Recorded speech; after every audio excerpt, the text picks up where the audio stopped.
everybody. Myself Professor Rashmi Patil from STM College of Engineering, Dharwad. Welcome you all for the online session for C programming language. In these sessions, I will be covering the basic concepts of C programming, starting from algorithms, flowchart and up to the functions, user-defined functions as well as structures. So, I heartily welcome you all for the online sessions. So, let us begin with first, what is programming? So, let us first study what is programming.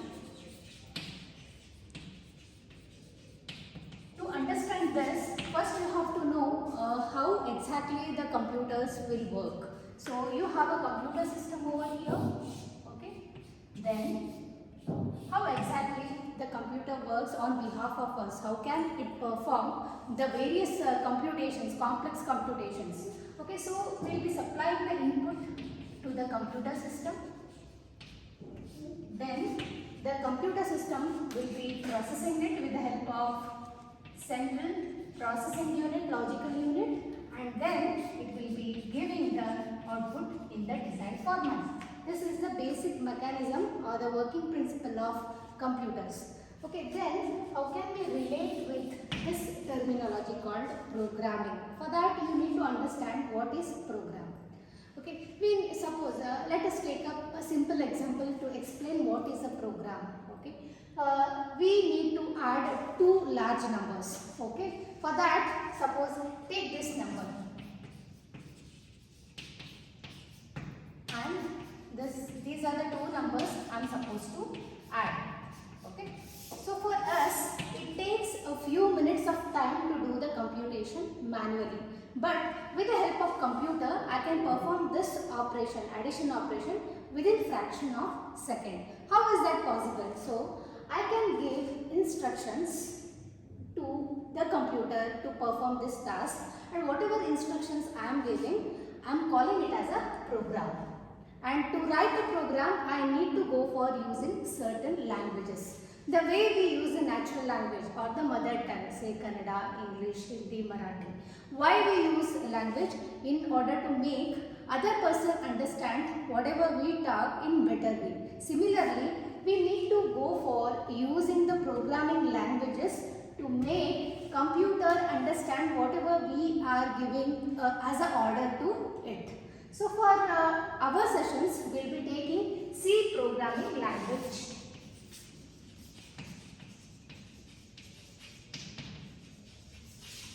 So what is program now? Program is nothing but set of instructions that are given to computer to perform specific task. So for our sessions, we will be taking up C programming language. So let us first revisit how C came into existence. Before C, we had so many languages like algol, okay, then we had B language, then we had BCPL, that is Basic Combined Programming Language, before C came into existence. Okay, a person named Dennis Ritchie, when he was working for Unix operating system at Bell Laboratories in 1972, he came up with a programming language called C, having the combined features of B and BCPL. Okay. This is how the C was invented, and we consider Dennis Ritchie as the inventor of C programming language. So this is how C language came into existence, and by the time now you have understood what is a program. Now let us study the basic components of a program. Before we write a program, there are certain things to be learned and known by everybody. As a programmer, you need to know two things, that is algorithm and flowchart. Algorithm and flowchart. So, what is algorithm? As a programmer, algorithm should be your first step before you start with the programming stuff. Algorithm serves as a blueprint or template for writing the code. So, how can I define algorithm? Algorithm is nothing but sequence of instructions or set of instructions you are performing to perform specific task. Okay, let me take a simple common example. The common real world example. If you want to prepare tea, what are the basic steps that you will be performing to come up with tea?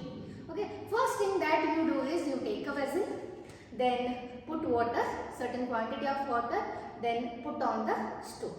Once the water starts boiling, you put tea powder as well as sugar. After certain duration, you add milk to it to prepare nice tea. And I have followed certain sequence here to prepare tea. Likewise, in programming, I need to go in certain sequence of instructions that needs to be given in the form of program to a computer to perform specific task. So let me take simple example for writing the algorithm. How should I be writing the algorithm? So let me take addition of two numbers, or you can also take finding largest of two numbers. Before that, let me take a simple example, that is addition of two numbers. Addition of two natural numbers. Okay. How should I be writing the algorithm here? So we have to write like this, that is step 1 colon. Okay. Step 1 is always start. You need to write something like this, start. You are marking the start of the algorithm. After that, step 2. So since I am performing addition of two numbers, so in the few seconds back, I explained something called input. So how many input you are giving to computer system? So please visualize it. Two numbers I am giving. So you need to read or you need to declare two numbers. Or I can say read two numbers. I can say read two numbers. That is nothing but giving the input to the computer. After that, once you have read the numbers, what you are doing? You are computing the sum of two numbers. That is, I have something called sum here, okay, which is addition of two numbers, say A and B here. So that will be A plus B. Just write like this. And this symbol basically used for, it's a replacement for equal to symbol in algorithm. Next one, once you have computed, what is the next step that you are doing? You are displaying the sum that you have computed. Display sum. Once you have displayed the value to the user, next last step is going to be the stop. Here you have start and last step should be stop. This, whatever sequence of steps that we have written over here, we call this as what is called as algorithm. Okay. Next, coming to the other side of this discussion, that is flowchart. Now we know how to write algorithm. Accordingly, now let us know what is flowchart. Okay. The term itself is indicating what it is. Flow chart, it is a graphical representation of an algorithm that you have already written. There you were writing in terms of steps, but here we replace the steps or we represent the steps in the form of diagram. That is the reason the name is flow chart, which indicates flow of control with the help of diagram. So take up the same example, that is addition of two numbers.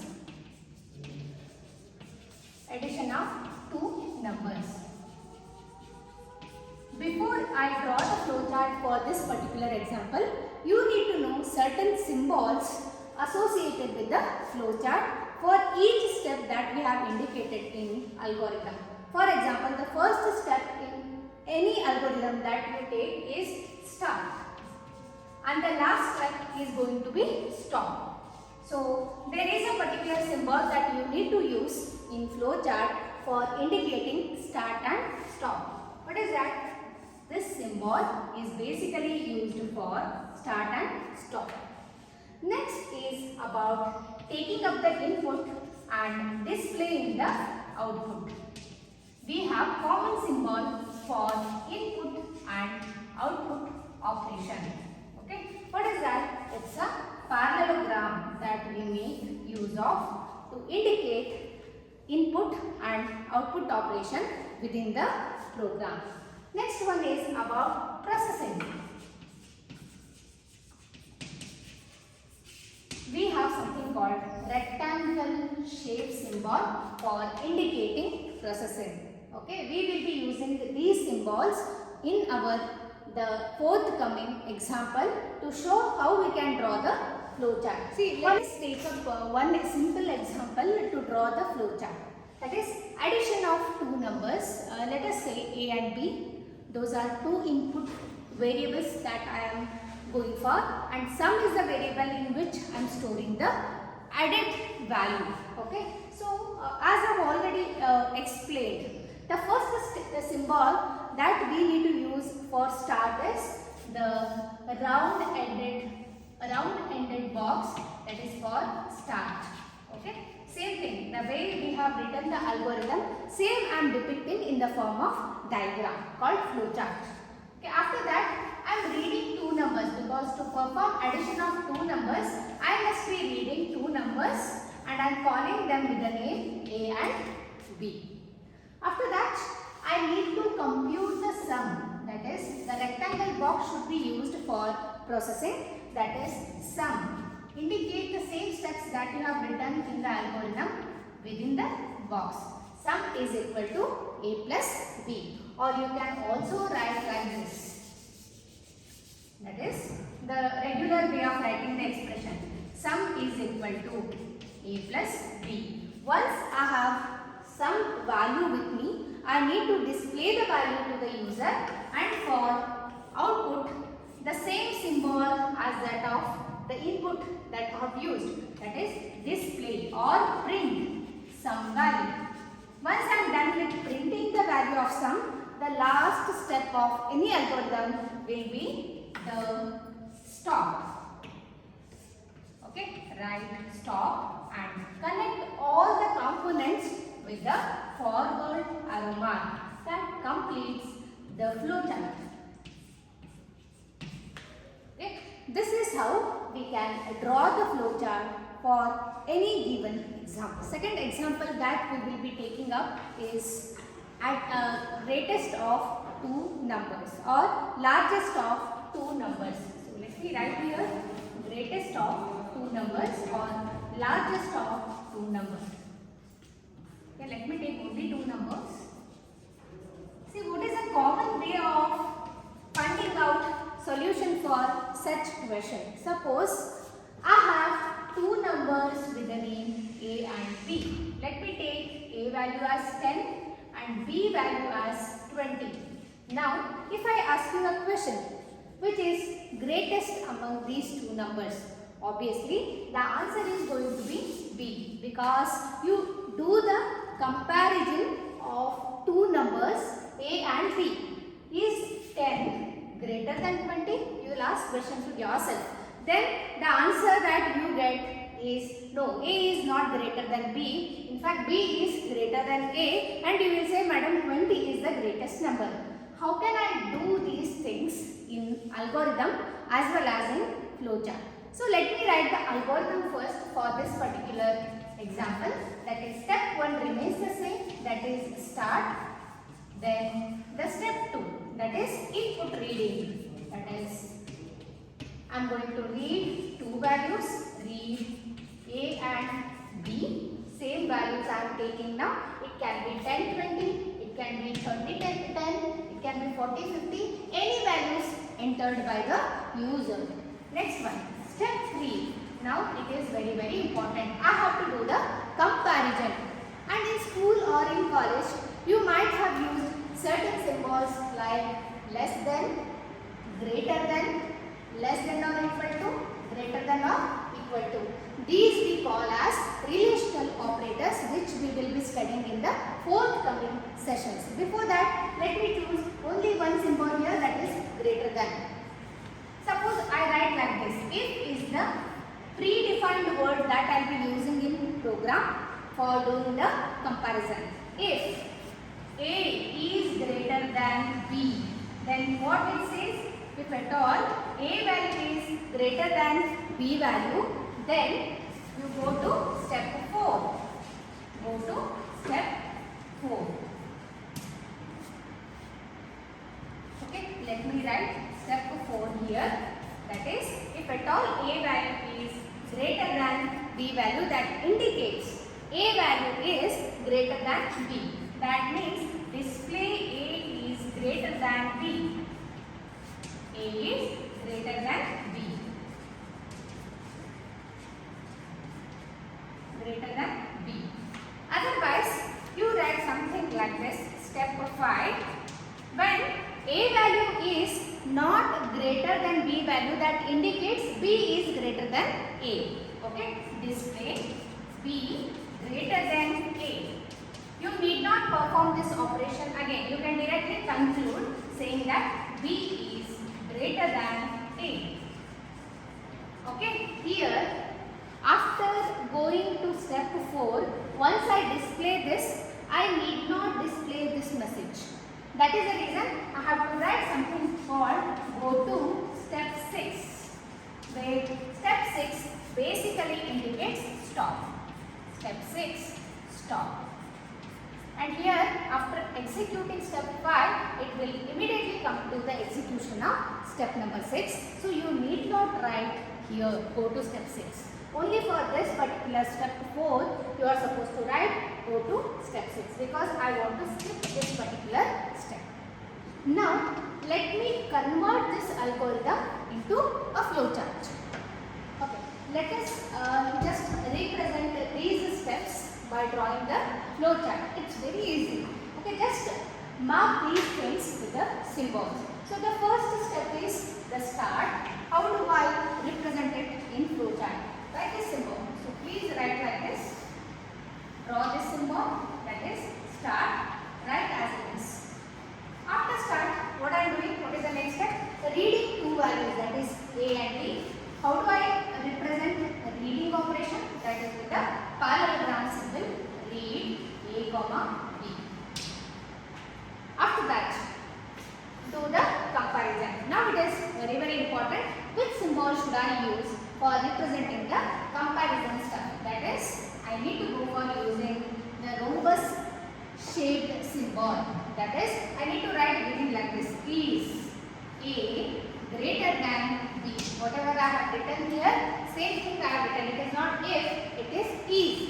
Is A greater than B. And please note here, this particular diamond shaped symbol will have always two outcomes. Either it can be true or false. That means one option can be A will be greater than B. The contrast to it is A is not greater than B. That is if it is true.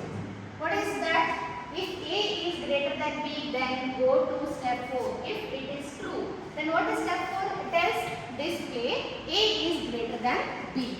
What is that? What is that? How do I display? Again with the parallelogram symbol. Display A is greater than B. A is greater than B. Okay.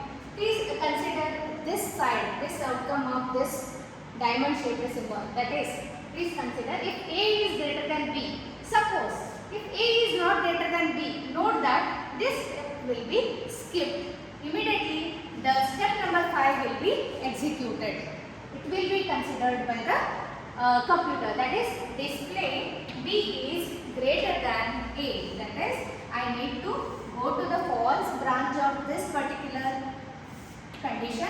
That is, I need to display here, display B is greater than A. B is greater than A. Okay. If you see here, after step number 4, what I have written? Step number 6 should be executed. What is step number 6? That is stop.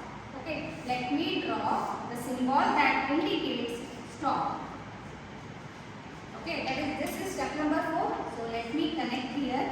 And after step number 5 also, I need to go to step number 6. So let me join here. Okay. Then let me join all these components here.